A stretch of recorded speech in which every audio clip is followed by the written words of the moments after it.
Next up, we have Jessica, who is a Latina developer, educator, and advocate in tech. Welcome, Jessica. Thanks for having me. Appreciate it. Hello, folks. I'm super excited to be here. And let's just jump right in. So maybe get my slides up. Lovely. Oh, it's always nice when technology works. Cool. So we only have 20 minutes. I have a lot of content. And because I sometimes can be an overachiever, I like to share all my stuff that I do. So there's a bit.ly link if you would like access to the slides. Highly recommend it if you are planning on using any of the content today. So let's jump right in. I am Jessica Dene Early Cha. I am a developer, educator, advocate in tech. Let's see. I've been in tech for about 8 years. The last 5 years was with Google as a developer relations engineer for Google Assistant. I've been involved with lots of different organizations. Have done tons of dinners with Girl Geek dinners back in the day as well. So I'm really excited to be here. Angie was working at a place when I met her where I actually learned how to code. And so this is really fun to actually be speaking at one of these events because I remember attending them and being like, how cool are these folks? So before I joined tech, I actually worked in the nonprofit space for 10 years, working with at-risk female youth and folks with mental health challenges. So I don't have a very clear or just straightforward career. I definitely have jumped around.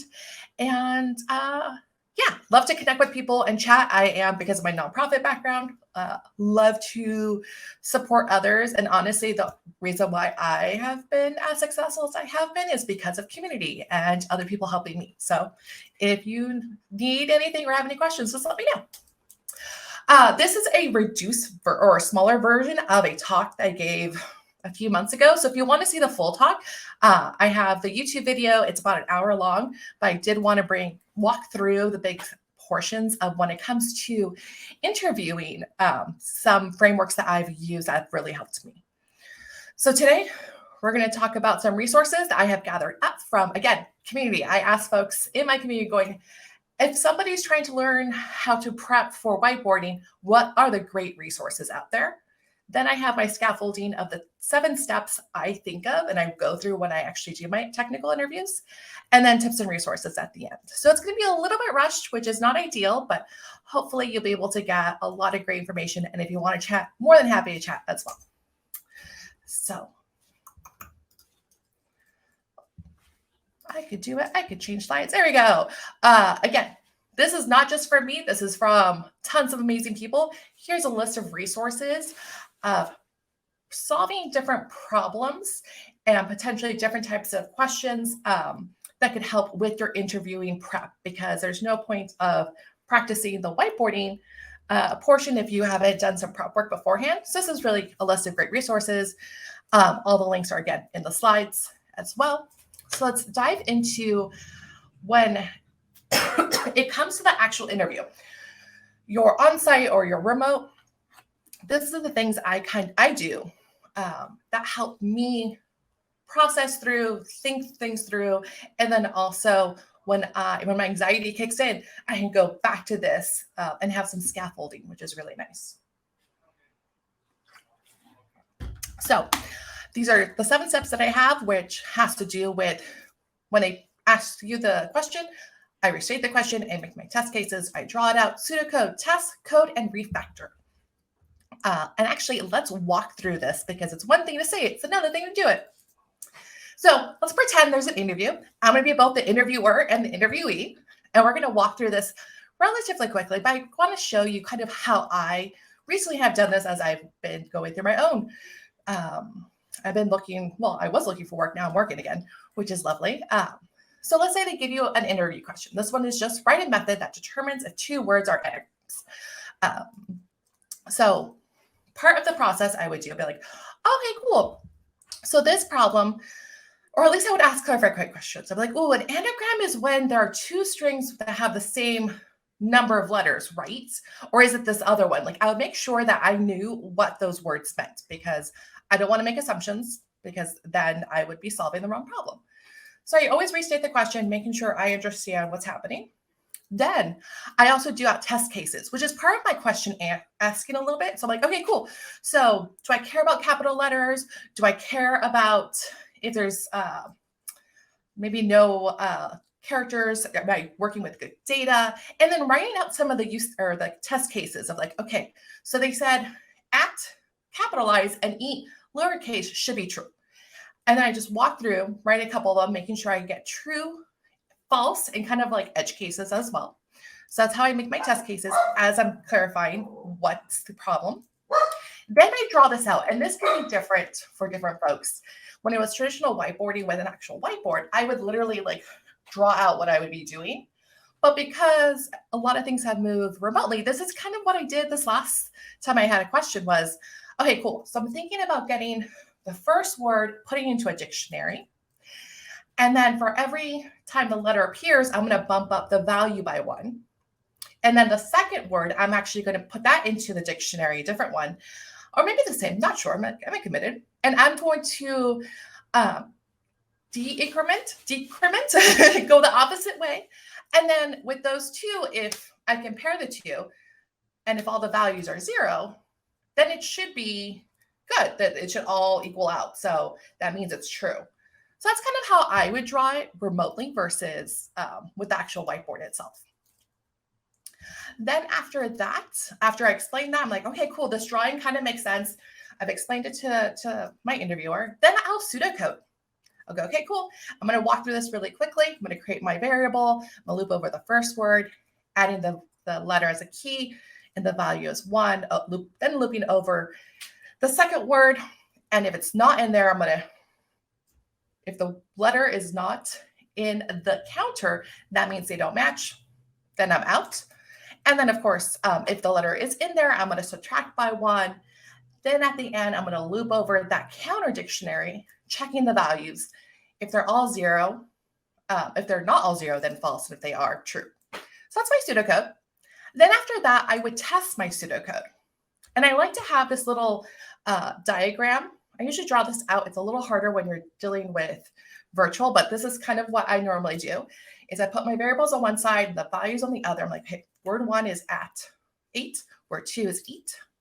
Then I have my new variable of counter. I loop over and I actually walk through the whole process, working through it as though my pseudocode is real code. This happens to me all the time where I'm in the middle of writing code or pseudocode. I'm like, oh, I have this other great idea. And instead of stopping and working on that idea, I always recommend write down a little note, tell your interviewer, hey, thought of something, going to get back to that after. Let me finish this. Finish your process of testing out your pseudocode. Then at the end, you can go, oh, you know what? I thought about, before even doing all of this work, just checking the 2 lengths of the strings. If they're not the same, I could potentially come out. Granted, there might be some white space and all that, but in theory, that would work. And so that's usually how I handle cases where I think of something in the middle of it, but instead of just trying to solve that thing, I might get confused. So I try to finish what I'm doing, then go back to my little note for myself. And I usually tell people up front of my interviewers, thought something, hold on, cool, let's go back. Then I would add that as pseudocode.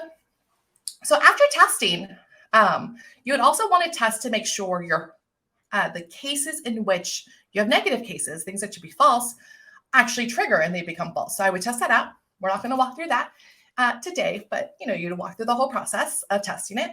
Then you would code.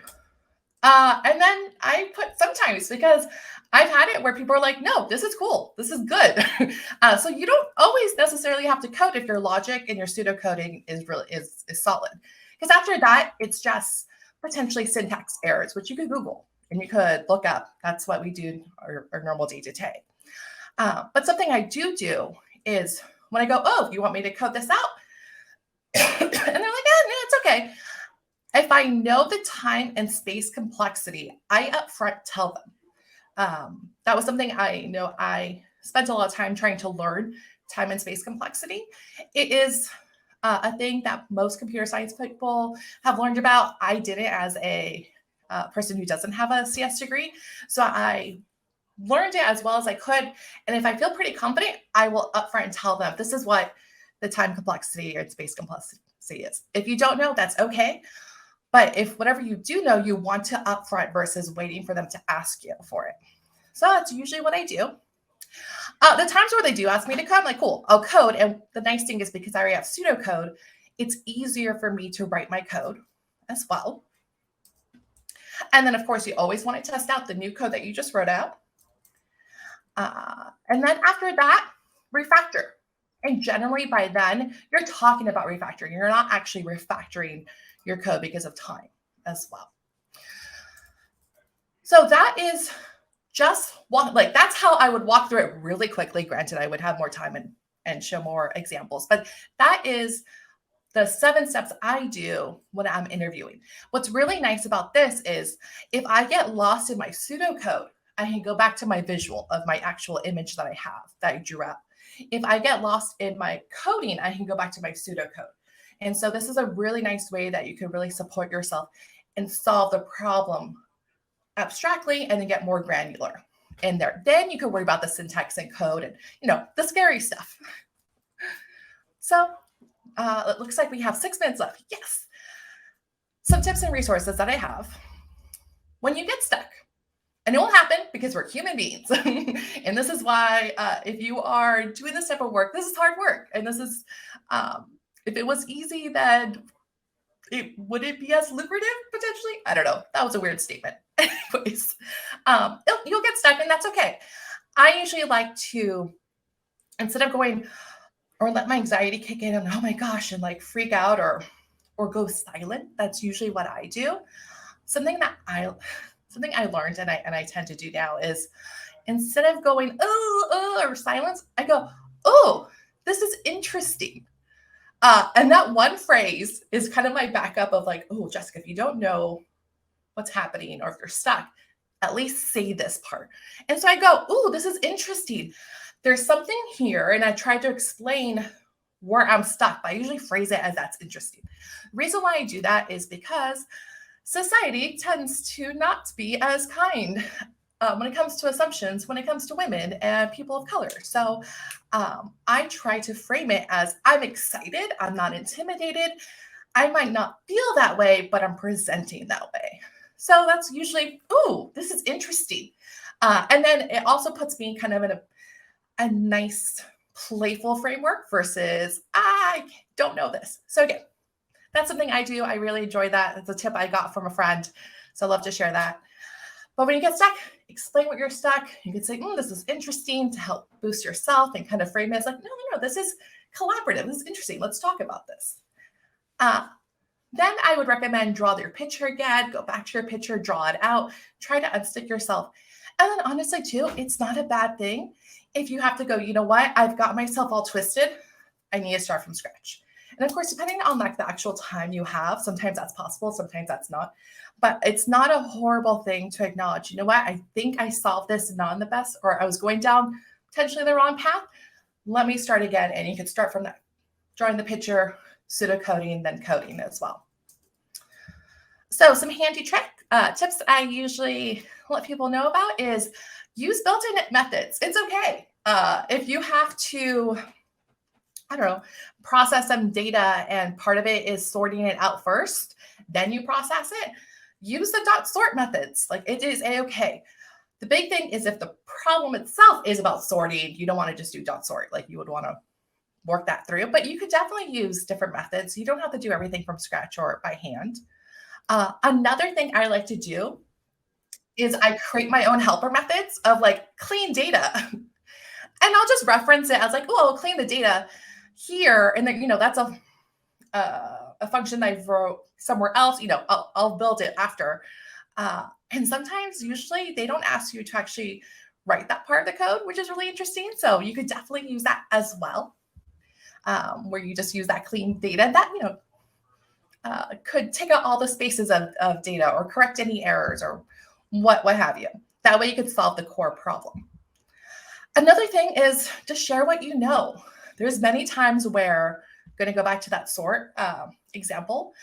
If I'm using that, I'll say, ooh, I know in Python there's sort and sorted.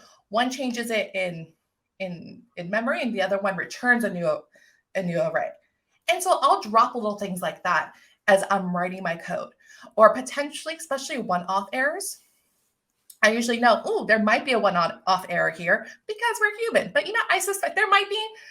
9 times out of 10, there's not, but at least I have flagged potentially there could be something here that once we run the code, we'll find it as well. So upfronting what you do know is really helpful for people to understand what you know versus waiting for them to ask you. And I know that might feel strange. And so practicing that is really helpful for yourself to get used to that part, because this is a whole skill set that we need to learn in regards to doing these interviews. So definitely highly recommend that. Important things. Talk through your thought process. Have some clear pseudocoding. Ask questions. Get something on the board. Helper methods. Those are things that you could definitely, that are important. Less important things. Solving it as quickly as possible. And then also the most efficient solution. Oh, I hear, oh, no, okay. And then that's it. Thank you so much. I think we made it right on time. I know we started a little bit late, but feel free to connect with me and then also provide feedback too. This was reduce talk of something that's a little longer. So feel free to check out that bit.ly link so you can see all the resources I have for you. So thank you, Jessica. And thank you everyone for joining. We'll see you at the next session. Bye. Thanks everyone. Bye.